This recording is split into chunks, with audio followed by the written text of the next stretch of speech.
Hello guys, welcome to the maths. Chapter है हमारा vector algebra, class 12 NCERT exercise 10.2 और हमारा क्वेश्चन नंबर 4 है। तो जल्दी से क्वेश्चन नंबर 4 पढ़ते हैं और देखते हैं क्वेश्चन नंबर 4 क्या कह रहा है।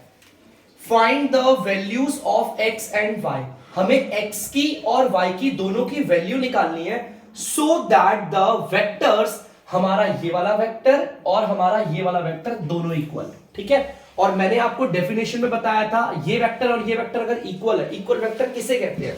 देखो ये कुछ ऐसे वेक्टर होंगे बच्चों, ध्यान से देखना। इक्वल वेक्टर मैंने आपको बताया था किसे कहते हैं, जैसे कि ये वाला वेक्टर, जैसे कि ये वेक्टर है हमारा, मैंने इसको बोल दिया 2i cap plus 3j cap. ये वेक्टर दिख गया होगा आपको। और साथ साथ मैं एक वेक्टर एक और ले लेता हूं, ये वाला वेक्टर बना देता हूं, xi cap plus y j cap. जैसा कि हमने बताया था, मैंने आपको बताया भी था कि अगर हमारे दो वेक्टर बराबर हैं, ठीक है, हमारे दो वेक्टर बराबर कब होते हैं, पहले तो मैं आपको बताता हूं ये वाला वेक्टर और ये वाला वेक्टर तो इक्वल क्वेश्चन ने बोल दिया, लेकिन मैं आपको बताता हूं कब होते हैं बराबर। मैंने आपके सामने दो वेक्टर बना दिए। वेक्टर मतलब डायरेक्टेड लाइन सेगमेंट, एक ऐसी लाइन सेगमेंट बच्चों जिसमें हमें डायरेक्शन पता हो, उसे हम डायरेक्टेड लाइन सेगमेंट या वेक्टर भी कहते हैं। ये वेक्टर और ये वेक्टर बराबर क्यों है, क्योंकि इनकी डायरेक्शन सेम है, दोनों के दोनों लेफ्ट से राइट की ओर जा रहे हैं। ठीक है, और दूसरा इन दोनों का मैग्नीट्यूड भी सेम होगा। तो भाई मैग्नीट्यूड भी सेम होगा और इनका वो भी, इसका मतलब इन दोनों का मैग्नीट्यूड भी बराबर है और इनकी डायरेक्शन भी सेम है, तभी तो ये वेक्टर और ये वेक्टर बराबर है। तो दो वेक्टर अगर बराबर होते हैं, यहां पर देखना, जैसे कि ये वेक्टर हमारा 2i cap plus 3j cap equal to हमारा x i cap plus y j cap. अगर ये वाला वेक्टर और ये वाला वेक्टर बराबर है तो बच्चों ध्यान से सुनना, x हमारा, ये जो हमारा x है वो बराबर होगा किसके, इस वाले पार्ट के। ठीक है, ये जो इस आई कैप के साथ है वो इसके बराबर होगा, और जो हमारा ये y है वो किसके बराबर होगा, वो हमारा बराबर होगा इसके। तो उसके अकॉर्डिंग हमारा x होगा बच्चों 2 और y होगा हमारा बच्चों क्या, 3। अगर हमारे दो वेक्टर बराबर होते हैं तो पहले वाले वेक्टर का x और दूसरे वाले वेक्टर का x बराबर होता है, और अगर पहले वाले वेक्टर का y और दूसरे वाले वेक्टर का y भी आपस में क्या होते हैं, बराबर होते हैं। उसके अकॉर्डिंग x हमारा क्या आ गया, 2, और y हमारा क्या आ गया, किसके बराबर, 3 के बराबर है। ठीक है, मैंने x और y की वैल्यू निकाल दी, बहुत सिंपल है। मैं बार बार बेसिक्स बताऊंगा। दो वेक्टर को हम बराबर कब कहते हैं, जब उनका मैग्नीट्यूड, मैग्नीट्यूड मतलब ये दूरी, ये मैग्नीट्यूड बराबर हो और साथ साथ उनके डायरेक्शन भी बराबर हो। तो जल्दी से उतार नीचे से। तो बच्चों आप लोग देख सकते हैं क्वेश्चन नंबर 5 आपका बोर्ड पे है, देखिए पढ़ाते हैं क्या क्या कह रहा है ये। Find the scalar and vector component. बच्चों हमें स्केलर वाले कंपोनेंट्स भी बताने हैं और हमें वेक्टर कंपोनेंट्स भी बताने हैं। ठीक है, और हमारे किसके, एक वेक्टर है हमारा जिसका इनिशियल पॉइंट ये है और फाइनल, टर्मिनल पॉइंट मतलब फाइनल पॉइंट ये रहा। मतलब हमारा जो वेक्टर है, लेट सपोज हमारा जो वेक्टर है वो ये रहा। ठीक है, हमारे वेक्टर का इनिशियल पॉइंट क्या है, ये रहा। देखो बच्चों उसके कोऑर्डिनेट दे रखे हैं 2, 1, और जो वेक्टर का फाइनल पॉइंट है, ऐसे एरो दे देता हूं, समझ में आ जाएगा, इनिशियल पॉइंट और फाइनल पॉइंट। फाइनल को टर्मिनल पॉइंट भी कहते हैं। इसके हमारे कोऑर्डिनेट्स हैं -5, 7। वो कह रहा है ये जो वेक्टर होगा, है ना, ये जो भी वेक्टर है वो कह रहा है कि आप इस वेक्टर का, ध्यान से सुनना, आप ये जो भी, अच्छा पहले तो इस वेक्टर को कुछ ना कुछ मान लेते हैं। मैं इसको बोल देता हूं ए वेक्टर। अब यार वेक्टर को लिखते कैसे, ध्यान से देखो। जैसे कि हम वेक्टर को लिखते हैं, जैसे कोई भी वेक्टर हो हम उसे लिखते हैं ऐसे, x i cap plus y j cap plus Z के कैप। हम ज्यादातर वेक्टर को ऐसे लिखते हैं, इसी फॉर्म में लिखते हैं ना। तो बच्चों ध्यान से देखो यहां पर यार कैसे निकाले हम एक्स और वाई की वैल्यू। तो एक्स की वैल्यू कैसे निकलेगी, समझना मेरी बात को ध्यान से। ये वाला पार्ट दिख रहा होगा और आप लोगों को ये वाला पार्ट दिख रहा होगा, ध्यान से देखना, ये वाला 2 और ये रहा -5। ठीक है, ये वाले पार्ट ये हमारे x की वैल्यूज को दे रहे हैं, किसकी दे रहे हैं, x की वैल्यूज को। तो इसमें से इसको करेंगे माइनस। देखो ये x वाला है, ये x और ये y वाला पार्ट है, ये x, इसे x1 y1 कह लो, इसे x2 y2 कह लो। ठीक है, इस चीज को ध्यान में रखना जो मैं आपको बता रहा हूं। ये वाला पार्ट हमारा x की वैल्यू को देगा, यहां पर ये जो x है, और ये जो y2 और ये y1 है, ये दोनों मिलाकर हमारा किसको देंगे, y के पार्ट को देंगे। ठीक है, इस चीज को बच्चों एक बार ध्यान में रखिएगा।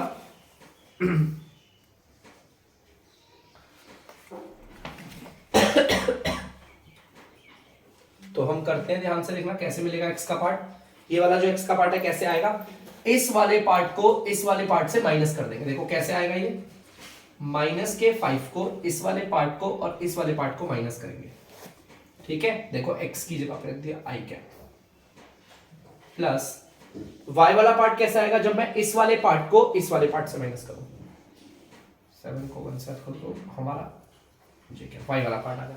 अब z वाला तो कोई है ही नहीं, तो z वाला मैं लिख भी नहीं रहा। ठीक है, देखो z वाला तो कोई है नहीं, z एक्सिस का तो दिया ही नहीं, तो रहने दो, उसको नहीं लिखना कोई। और जरूरी नहीं, हमारा जो पूरा का पूरा वेक्टर होता है वो x y z, अगर z नहीं है तो इसका मतलब 0 है। ठीक है, ये माइनस का 7 i कैप हो गया प्लस 6 का j कैप हो गया, ये हमारा वेक्टर आ गया पूरा। ठीक है, मैंने पूरा वेक्टर ढंग से निकाल दिया। अब इस वेक्टर में मुझे स्केलर और वेक्टर कंपोनेंट्स बताने, लेकिन उससे पहले मैं इसके बारे में जानना चाहता हूं, ये स्केलर और वेक्टर दोनों होते क्या है। सबसे पहले स्केलर क्वांटिटी किसे कहते हैं, मुझे आप जुबेर आप बताइए, स्केलर क्वांटिटी किसे कहते हैं? जिसमें सिर्फ मैग्नीट्यूड है, जिसमें सिर्फ मैग्नीट्यूड होते हैं और इसमें डायरेक्शन होती है नहीं।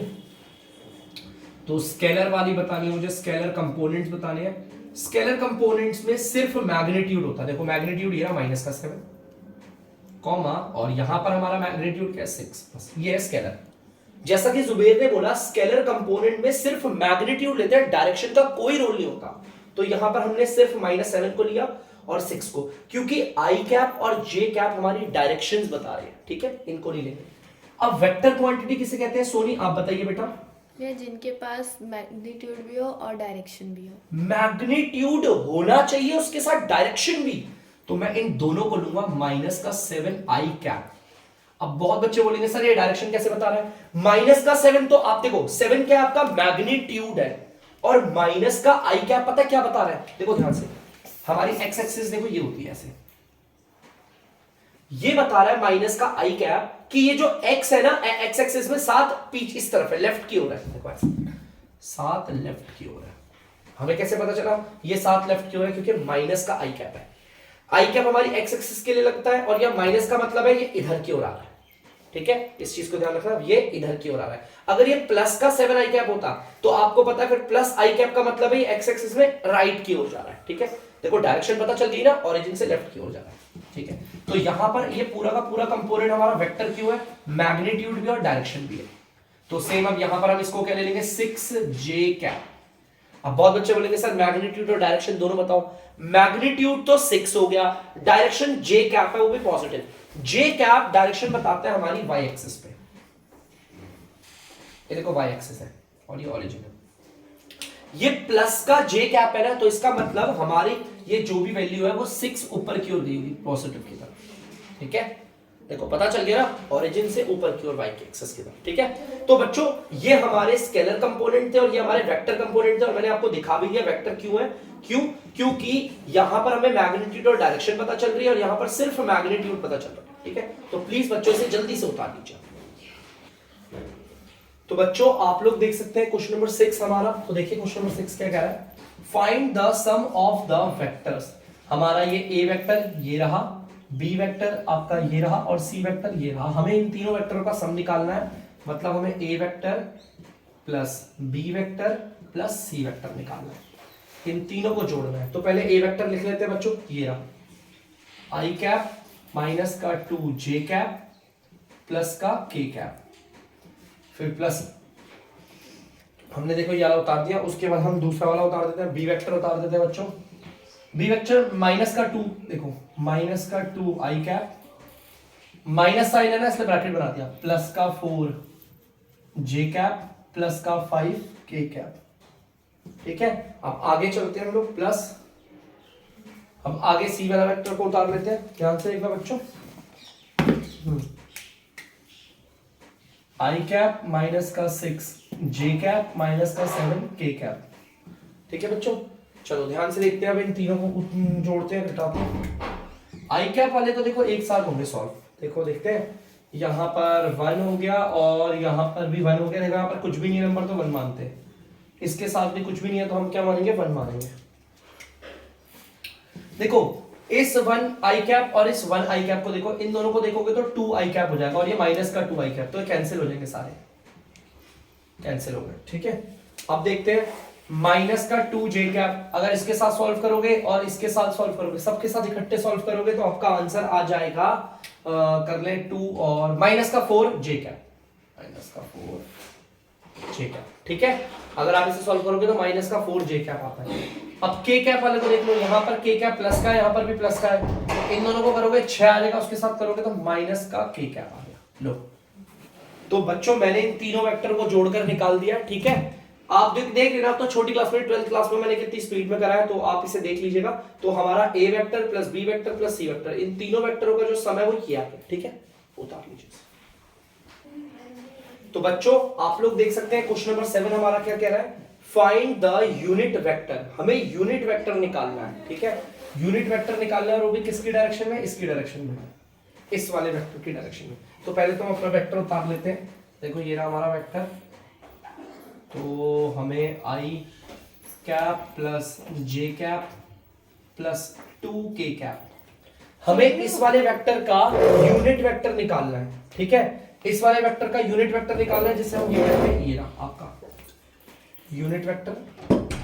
ठीक है, यूनिट वेक्टर को हम ऐसे लिखते हैं, इसका ना एक फॉर्मूला होता है, ध्यान से सुनना। फॉर्मूला होता है ये वाला वेक्टर जिसका हम निकालना चाहते हैं यूनिट वेक्टर, ऊपर से इसका मैग्नीट्यूड। ठीक है, हमारे जिस वेक्टर का, हमारा जो ये वेक्टर है ना बच्चों, जिस वेक्टर का हम यूनिट वेक्टर निकालना चाहते हैं, उस वेक्टर को ऊपर रखते हैं और उसके मैग्नीट्यूड को नीचे रखते हैं। तो मैग्नीट्यूड तो है ही नहीं अभी हमारे पास, तो मैग्नीट्यूड निकाल लेंगे हम, यहाँ पर निकाल लेते हैं जल्दी से, साइड में मैग्नीट्यूड, जल्दी से मैग्नीट्यूड निकालते हैं। फॉर्मूला होता है x का स्क्वायर प्लस y का स्क्वायर प्लस z का स्क्वायर। चलो करते हैं, इक्वल की जगह पर इक्वल, x का स्क्वायर करते हैं, x ये 1 है तो 1 का स्क्वायर कर दिया, प्लस y हमारा ये 1 है तो 1 का स्क्वायर हो गया, z हमारा यहाँ पर 2 है तो 2 का स्क्वायर हो गया। अगर आप इन्हें सॉल्व करोगे तो 1 प्लस 1 प्लस 4 4 5 6 √6 आ गया। ठीक है, तो हमारा देखो इसका मैग्नीट्यूड √6 आ गया। चलो जैसा फॉर्मूला बोलता है, पहले ये वेक्टर लिखते हैं, ए वेक्टर के ऊपर आई कैप प्लस जे कैप प्लस 2 के कैप, इन्हें डिवाइड किससे करेंगे, √6 से। √6 को सबके नीचे बांट देता हूँ, आई कैप के साथ भी बांट देता हूँ √6 प्लस जे कैप के साथ भी बांट देता हूँ √6 प्लस 2 के कैप के साथ भी बांट देता हूँ √6। यहाँ कुछ नहीं तो 1 1 भी लगा सकते हो। ठीक है, तो ये हमारा निकल गया है यूनिट वेक्टर। यूनिट वेक्टर किसे कहते हैं, अगर आप लोग इसका ना मैग्नीट्यूड निकालोगे इस वाले वेक्टर का तो 1 आएगा, इसे कहते हैं यूनिट वेक्टर। उतार लीजिए। तो बच्चों क्वेश्चन नंबर 8 आप लोग देख सकते हो, देखो क्या कह रहा है, सेम क्वेश्चन नंबर 7 की तरह है। फाइंड द यूनिट वेक्टर, हमें यूनिट वेक्टर निकालना है और उस किसकी डायरेक्शन में निकालना है, हमारे इस पी क्यू वेक्टर की, जिसमें पी और क्यू वेक्टर के ना हमें कोऑर्डिनेट्स दे रखे हैं। तो हम बना लेते हैं, देखो ध्यान से, ये हमारा मान लो पी वेक्टर, ये पी पॉइंट है और ये है हमारा क्यू पॉइंट। ठीक है, डायरेक्शन मैंने देखो इस वेक्टर के अकॉर्डिंग डाली, इनिशियल फाइनल पता चल गया। पी के कोऑर्डिनेट्स है ये 1, 2, 3 और हमारे y के क्यू की कोऑर्डिनेट है ये 4, 5, 6। हमें ना इसका ना यूनिट वेक्टर निकालना है, निकल जाएगा, कोई बड़ी चीज नहीं है, लेकिन पहले इस वेक्टर को तो ढंग से लिखें, पी क्यू वेक्टर, पहले इस वेक्टर को तो ढंग से लिखें। तो कैसे लिखेंगे भाई, वेक्टर तो हमारा आई cap x i cap plus y j cap plus Z के कैप, इसकी फॉर्म में होता है ना, x की वैल्यू कौन बताएगा, ये x वाला, ये जो x वाला है ना, ये y की वैल्यू कौन बताएगा, ये y वाले, ये y की वैल्यू बताएंगे, और z की वैल्यू कौन बताएगा, z वाले बताएंगे। ठीक है, तो चलो x की वैल्यू कैसे निकलेगा, इस वाले को और इस वाले को माइनस करके 4 - 1 आई कैप आके देखो x की वैल्यू आ गई, प्लस y की वैल्यू क्या बताएगा, 5 और 2 को माइनस करके ये आ गया हमारा j कैप, प्लस z की वैल्यू कौन बताएगा, इस वाले 6 को 3 से माइनस करके, क्या ठीक है। तो चलो इसे सॉल्व करते हैं।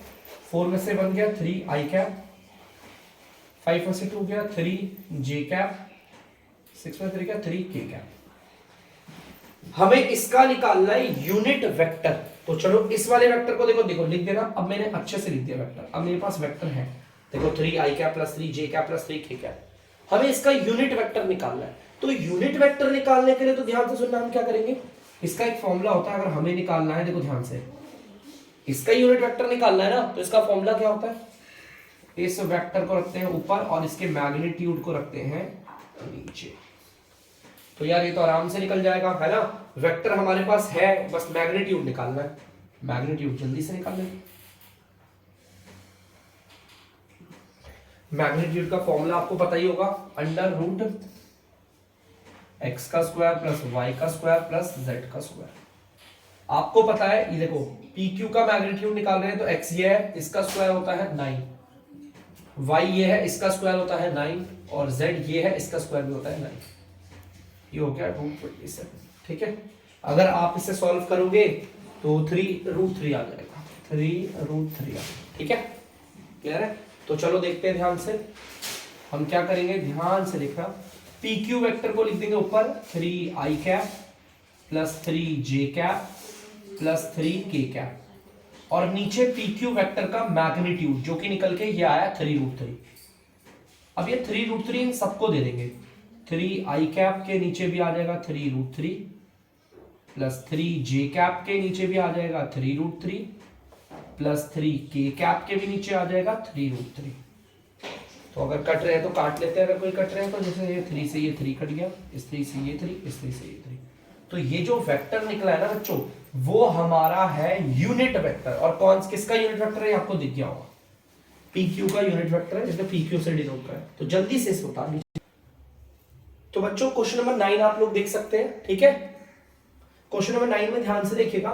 फॉर गिवन वेक्टर, हमें दो वेक्टर दे रखे हैं। एक वेक्टर तो ये रहा 2 आई कैप माइनस जे कैप प्लस 2 के कैप। तो दूसरा वेक्टर है हमारा ये रहा बी वेक्टर, जो कि है हमारा माइनस का आई कैप प्लस का जे कैप माइनस का के कैप। वो कह रहा है आपको फाइंड द यूनिट वेक्टर, आपको यूनिट वेक्टर निकालना है इसका यूनिट, आपको इसका यूनिट वेक्टर निकालना है। तो बच्चों अगर आपको इसका यूनिट वेक्टर निकालना है तो आपको सिंपली फॉर्मूला पता होगा, देखो ध्यान से। अगर मुझे इसका यूनिट वेक्टर निकालना है, ये बना दी यूनिट वेक्टर ऐसी, है ना। अगर मुझे इसका यूनिट वेक्टर निकालना है तो हम सबको पता है कि हमें पहले क्या करना पड़ेगा, इस वेक्टर को रखना पड़ेगा यहां ऊपर और नीचे रखना पड़ेगा इसका मैग्नीट्यूड। लेकिन अगर ध्यान से देखें ना बच्चों, ना तो मेरे पास ये ए वेक्टर प्लस बी वेक्टर है और ना तो मेरे पास इसका मैग्नीट्यूड है। पहले दोनों निकाल लेता हूं, ए वेक्टर प्लस बी वेक्टर निकाल लेते हैं। देखो कैसे, ये रहा आपका ए वेक्टर और ये रहा आपका बी वेक्टर। आप पहले इसे निकाल लेंगे, निकाल लें। तो चलो पहले ए वेक्टर बोला है ना लिखने को, तो पहले ए वेक्टर उतार देता हूं। 2 आई कैप माइनस जे कैप प्लस 2 के कैप उतार दिया। देखो ए वेक्टर पूरा उतार दिया, प्लस अब बी वेक्टर को उतारना। बी वेक्टर ये रहा माइनस का आई कैप प्लस का जे कैप माइनस का के कैप। ठीक है, तो चलिए करते हैं सॉल्व। 2 आई कैप और ये, तो ये आई कैप हो गया, माइनस का जे और प्लस का कैंसिल हो गया, और इसको सॉल्व करोगे तो प्लस का के कैप हो गया। आ गया हमारा, चलो ठीक है। अब इसका मैग्नीट्यूड भी निकाल लेते हैं। मैग्नीट्यूड सिंपल है हमारा निकालना। मैग्नीट्यूड निकालने का फॉर्मूला होता है x square plus y square plus z square. ये हमें एक्स की वैल्यू देता है तो 1 का स्क्वायर हो गया, y है ही नहीं तो 0 का स्क्वायर, z आपका देख लो यहां पे भी 1 है, k कैप के साथ वाला होता है ना z, तो इसको सॉल्व करोगे तो √2 आ गया। ठीक है, तो चलिए करते हैं। हमारा a vector plus b vector, ये वेक्टर हमारा क्या निकला, ये रहा i cap plus k cap, और नीचे आएगा इस वाले वेक्टर का मैग्नीट्यूड। तो इस वाले वेक्टर का मैग्नीट्यूड √2 निकला है। आप चाहो तो इसे बांट भी सकते हो, i अपॉन में √2 प्लस के कैप अपॉन में √2, ये मैंने ये लगा दिया। तो ध्यान से देखो बच्चों, मैंने जैसा कि बोला था इस वाले वेक्टर का ही यूनिट वेक्टर निकाला है। ठीक है, यूनिट वेक्टर जिसका भी निकालना हो पहले उस वेक्टर को लिखो और नीचे लिखो उसका मैग्नीट्यूड निकल आता है। अगर आप लोग इसका मैग्नीट्यूड निकालोगे, क्योंकि ये यूनिट वेक्टर है, तो इसका मैग्नीट्यूड निकालने पर हमेशा आंसर आएगा 1। तो प्लीज इसे कर लीजिए। तो बच्चों आप लोगों ने इसे उतार लिया होगा। तो आज की वीडियो बस अभी तक, अगली वीडियो में आगे बढ़ेंगे। तब तक के लिए अगर आपको डीमैथ्स की वीडियो पसंद आ रही है तो वीडियो को लाइक करें, शेयर करें और चैनल को सब्सक्राइब करें। बाय।